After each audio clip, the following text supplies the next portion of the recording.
오늘 하나님이 주시는 말씀 같이 우리 봉독하도록 하겠습니다. 구약성경 잠언 16장 32절의 말씀입니다. 잠언서 16장 32절 우리 한 목소리로 하나님의 말씀을 받들어 읽겠습니다. 시작. 노하기를 더디하는 자는 용사보다 낫고 자기의 마음을 다스리는 자는 성을 빼앗는 자보다 나으리라. 하나님의 말씀입니다. 아멘. 잠깐 기도하겠습니다. 생명의 말씀을 들을 때 우리의 영안이 활짝 열리게 하여 주옵소서. 평강과 지혜와 총명을 하늘에서 내려 주시옵소서. 그래서 우리의 마음판에 잘 새겨지게 하여 주시옵소서. 예수님의 이름으로 기도합니다. 아멘. 여러분, 소고기는 품질에 따라서 등급이 매겨져요. 그렇죠? 근데 사람한테도 등급이 매겨진다면 어떨까? 우리 한국에서 만든 이론 중에서 제일 안 좋은 이론이 수저계급론이라고 생각해요. 부모의 재산에 따라서 금수저다, 은수저다, 동수저다, 흙수저다 이런 말이 있죠. 원래 이 말은 영어의 관용 표현이 있죠. 은수저를 물고 이 땅에 태어나다. 그 표현에서 비롯됐다고 해요. 과거 유럽의 귀족들은요, 식기를 은으로 만든 그런 식기를 사용을 했대요. 그러니까 좀 그렇게 부유하게 살았다는 것이죠. 그리고 또 아이가 태어나면 어머니가 젖을 먹이는 게 아니고 유모가 젖을 먹여요. 근데 어떻게 먹이냐 하면 은수저에다가 그 젖을 짜가지고 그래서 먹였다는 거예요. 그래서 거기서 은수저를 물고 태어났다 하는 그런 표현이 비롯이 된 것이죠. 그런데 여러분, 우리 인생에서 올바른 삶을 살기 위해서 꼭 좋은 집안에서 태어나야 하나요? 그러면 좋겠지만 꼭 그런 건 아니죠. 환경이 뒷받침되지 않아도 정말 제대로 잘 살고 성공한 사람이 얼마나 많은지 몰라요. 또 좋은 환경에서 자라났어도 인간성이 제대로 그렇게 갖춰지지 않은 그런 사람들도 너무 많죠. 그래서 환경은 우리 인생에 어느 정도의 영향을 끼치기는 하지만 인생을 결정짓는 요소는 아니라는 것이죠. 인생을 결정짓는 가장 중요한 요소가 무엇인가? 그것은 바로 우리의 생각이라는 겁니다. 생각. 여러분, 잘 우리의 삶을 돌아봅시다. 어떤 때에는 내 생각하고 내 행동이 다를 때가 있었어요. 그렇죠? 근데 그것도 우리 잘 생각해 보면요, 우리의 마음속에 뭔가 꺼리는 것이 있었기 때문에 내가 의도했던 행동이 안 나타난 것이죠. 그러니까 결국 생각이 우리의 인생을 지배하고 이끌어간다 하는 것을 우리가 깨달을 수가 있습니다. 그래서 우리 이런 말 있죠. 모든 것은 뭐 먹기에 달렸다? 마음 먹기에 달렸다. 모든 것은 다 마음 먹기에 달렸다. 어떤 사람이 나무를 하러 산에 갔어요. 열심히 나무를 베고 땀을 뻘뻘 흘리는데 자기도 모르는 사이에 독사한테 물린 거예요. 근데 얼마나 열심히 일을 했는지 자기가 독사한테 물린 것도 몰랐어요. 그리고 산에서 이제 내려왔습니다. 보니까 다리에 긁힌 상처가 있는 것 같아서 나무를 베다 보면 이럴 수도 있지. 그러고 이제 내려온 거예요. 근데 동네 사람이 이 사람의 상처를 이렇게 잘 보더니, 아니, 이 상처는 이거 독사한테 물린 상처 아니요? 당신 어떻게 지금까지 살아있어? 깜짝 놀라서 이 사람한테 말을 한 거예요. 그랬더니 그때까지 아무 일 없었던 사람이 갑자기 아이쿠 하면서 그대로 죽어버렸다는 거예요. 모르고 있었을 때는 끄떡없었는데 독사에 물린 것을 알고, 야, 독사에 물리면 죽는 거잖아. 나 이제 죽었구나. 그걸 자기 마음에 받아들이는 순간 죽었다는 거죠. 그러니까 이처럼 마음먹기에 따라서는 독사에게 물려도 괜찮을 수도 있고 죽을 수도 있는 거예요. 사람들이 자기의 마음은 딴 데다 놔두고 우리 내 가정을 다스려야 됩니다. 내 일터를 다스려야 되겠다. 그렇게 애를 쓰는데 안 돼요. 안 돼요. 먼저 자기의 마음을 다스리는 것이 우선입니다. 마태복음 18장 18절에 보면 예수님께서 아주 유명한 말씀을 하셨어요.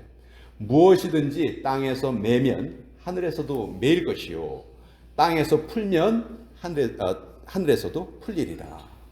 이렇게 말씀하셨어요. 우리가 매면은 하늘에서도 매이고 우리가 풀면은 하늘에서도 풀린다는 거죠. 근데 여러분, 우리가 매고 풀고 하는 거를 어디서 해요? 우리 마음에서 하는 거예요. 우리 마음에서. 예. 그래서 잠언서 4장 23절에 보면 모든 지킬 만한 것 중에 무엇을 지켜라? 내 마음을 지켜라. 생명의 근원이 이에서 나느니라. 예. 모든 것보다 마음을 지켜라. 성경에 이렇게 말씀하세요. 우리의 마음 속에 하나님을 믿는 믿음이 심겨집니다. 우리의 마음 속에서 하나님을 향한 믿음이 자라나요. 그러니 마음보다 더 소중한 데가 어디 있겠어요? 오늘 잠언서 본문은 노하기를 더디하는 자는 용사보다 낫다 이렇게 말해요. 자, 여기 보면 노하기를 더디하는 자 이렇게 말합니다. 예. 노하지 않는 자 이렇게 말하지 않아요. 예. 그러니까 노하기를 더디하는 자는 분노를 내지 않는 사람이 아니에요.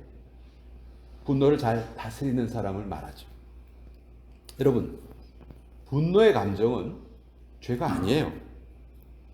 예수님께서도 분노하셨어요. 하나님께서도 진노하시고요. 성령께서도 노하십니다. 분노는 절대로 잘못된 감정이 아니에요. 그러나 그 분노가 성경적인 가르침에 따라서 표현되지 않을 때 그때는 죄가 되는 거예요. 그래서 잘 보면은 내가 지금껏 화내면서 살아왔던 모습을 보면 대부분 잘못 화를 표현한 거예요. 그렇죠? 성경은 분명히 말씀하십니다. 분을 내어도 죄를 짓지 말아라. 그러니까 분노의 감정은 잘못된 것이 아니지만 그것을 올바른 방법으로 표현하고 올바른 방법으로 풀어야 한다. 이렇게 알려주고 계시는 거죠. 자, 분노를 잘 다스린다는 것은 다른 말로 하면 내 마음을 다스리는 거예요. 내 마음을 내가 스스로 잘 컨트롤하는 것입니다. 또 다스린다는 말은 다른 말로 하면 굴복시키는 거죠. 굴복시키는. 어떤 때는 내가 내 마음을 다스리지 못해서 거기에 끌려가는 경우가 있죠. 그렇죠? 그러면 대부분 안 좋은 결과가 생기고 말아요. 그러니까 내가 내 마음을 스스로 다스릴 수 있어야 돼요. 자, 그런데 어떻게 하면 내가 분노를 다스릴 수 있는가? 사실 너무 어렵죠. 너무 어려워요. 근데 성경은 여기에 대해서 분명한 지침을 우리에게 주시는데요. 첫째, 우리는 분노의 감정이 생길 수 있다는 것을 꼭 스스로 인정할 수 있어야 돼요. 아, 내가 그래도 교회를 몇십 년 다닌 크리스찬인데 요만한 일로 내가 화를 낸다는 게 그래서는 안 되지. 내가 그러면 꽁생원이지. 이런 생각으로 우리의 진노를, 우리의 분노를 표현하지는 않고 계속 짓누르다 보면요, 나중에 더 큰 어려움이 생기고 맙니다. 여러분, 화병이란 말 들어보셨죠? 화병? 이 말이 아주 유명한 말이에요. 김치만큼 유명한 말입니다. 그래서 영어 단어로 이걸 표현하는 말이 없어요. 그래서 그냥 화병이라고 써요. HWABYUNG. 이게 영어 사전에 올라가 있는 말이에요. 외국 사람들은 이걸 제대로 이해를 못해. 근데 우리 한국 사람들은 이게 뭔지 잘 알고 있죠. 계속 표현이 안 되고 짓눌려 있을 때, 특히 우리 어머님, 할머님 이런 분들이 이런 화병에 시달리시는 분들이 많이 계셨는데 가슴이 꽉 막힌 것처럼 답답하다. 어떤 때는 막 깜짝 놀랄 정도로 가슴이 심하게 뛴다. 불면증이나 두통을 달고 산다. 삶이 너무너무 허무하다고 생각이 된다. 내가 너무 초라하게 느껴진다. 이유 없이 억울하다는 생각이 든다. 이게 이제 6가지 증상인데요.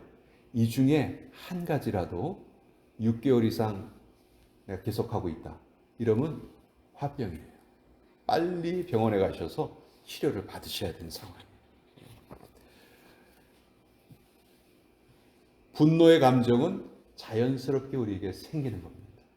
그걸 억누르려고 해서는 안 돼요. 그것이 자연스러운 것이다. 우리는 인정해야 됩니다. 두 번째, 그런 분노가 생기는 것은 자연스러운 일인데 그럼 그것을 표현을 해야 되죠. 표현을 하되 절대로 폭발시켜서는 안 됩니다. 사실 이 부분이 제일 어려운 부분인 것 같아요. 화가 나는데 폭발시키지 않고 그 화를 지혜롭게 잘 표현할 줄 아는 것. 정말 화가 날 때는요, 그 자리를 잠깐 피하는 것도 아주 좋은 방법이 됩니다. 집안에서 화가 나시면요, 여러분 화장실 있죠? 화장실에 들어가서 문 꽉 잠그고 그 안에서 나오지 마세요. 몇 분 동안 그 화장실 안에 그냥 가만히 계세요. 일터에서 이런 일이 생겼다. 그러면 사무실 바깥으로 좀 나가세요. 그래서 신선한 공기를 좀 마시거나 아니면 찬물을 드시거나.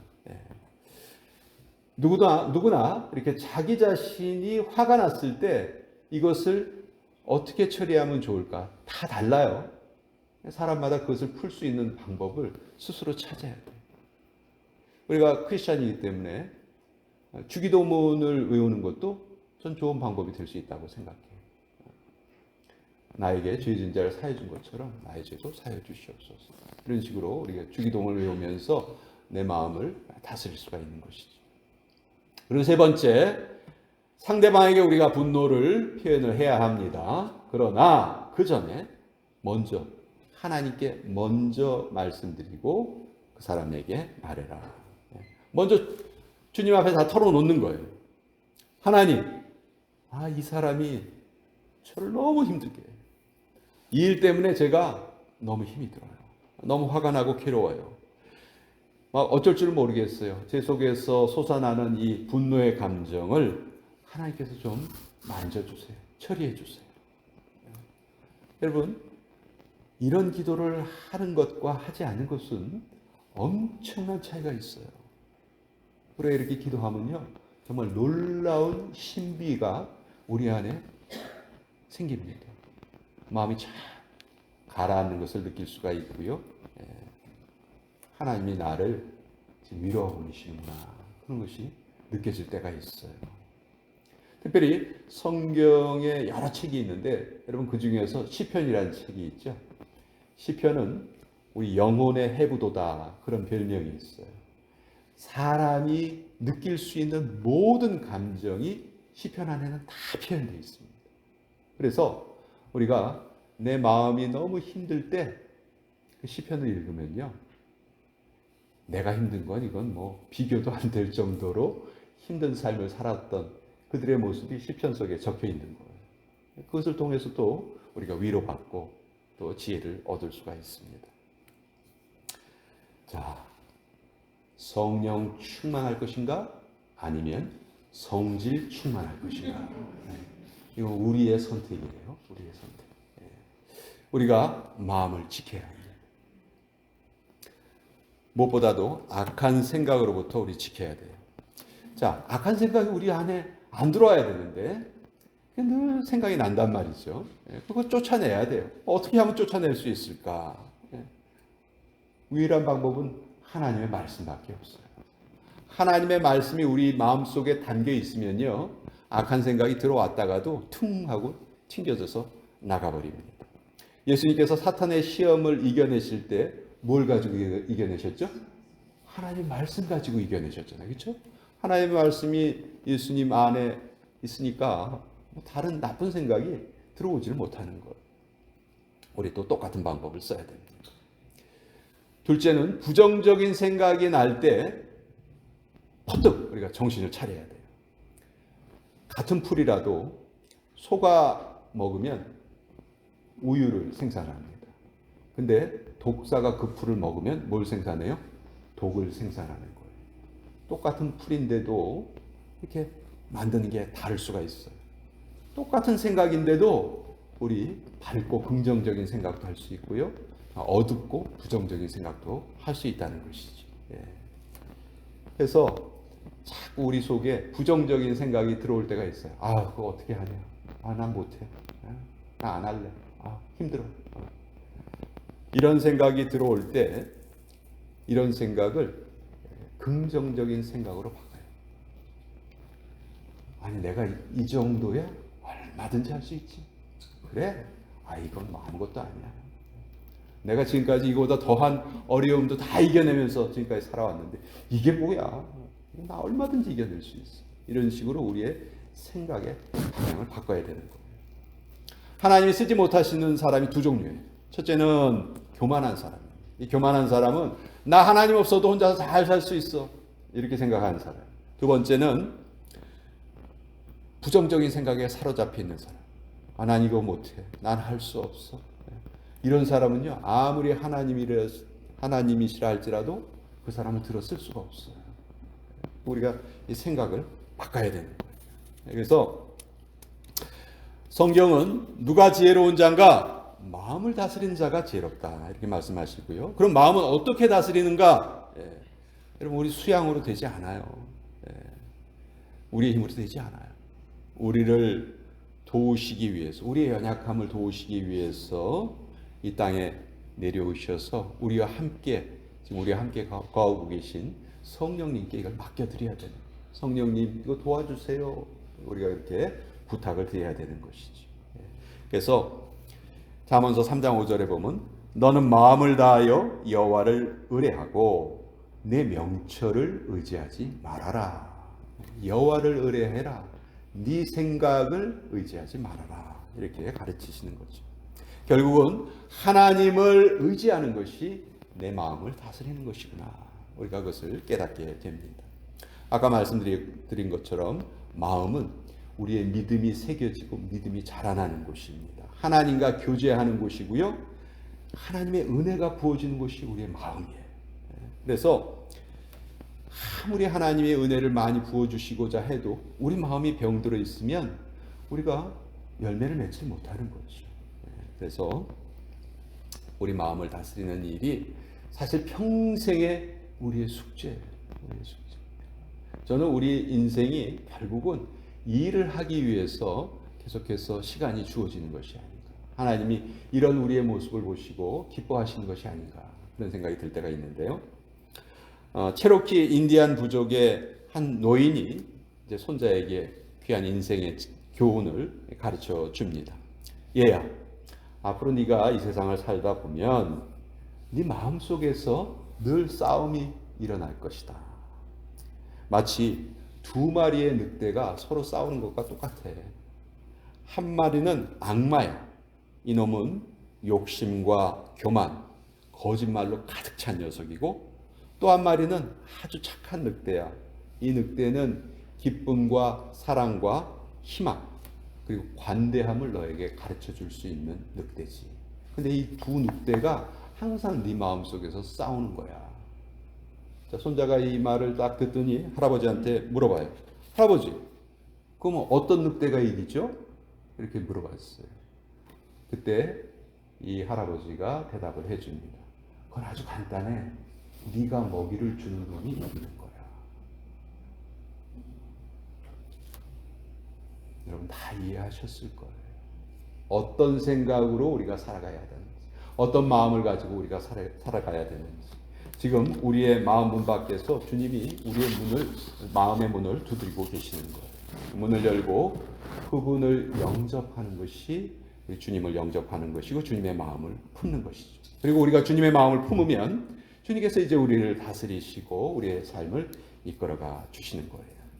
노하기를 더디하는 자는 용사보다 낫고 자기의 마음을 다스리는 자는 성을 빼앗는 자보다 나으니라. 기도하겠습니다. 아버지, 우리의 마음이 긍정적인 생각과 믿음의 생각으로 가득 찰 수 있도록 하나님 이끌어 주시옵소서. 늘 성령께서 우리의 마음을 주장하셔서 헛되고 어리석고 부정적인 생각들이 틈타지 못하게 하여 주시고 또 분노를 다스릴 줄 아는 지혜와 여유를 우리 모두에게 허락하여 주시옵소서. 예수님의 이름으로 기도합니다. 아멘. 이 시간 우리 같이 성찬식을 거행하도록 하겠습니다. 우리 두 분 장로님들께서 오늘 봉사해 주시겠습니다. 앞으로 나오시죠.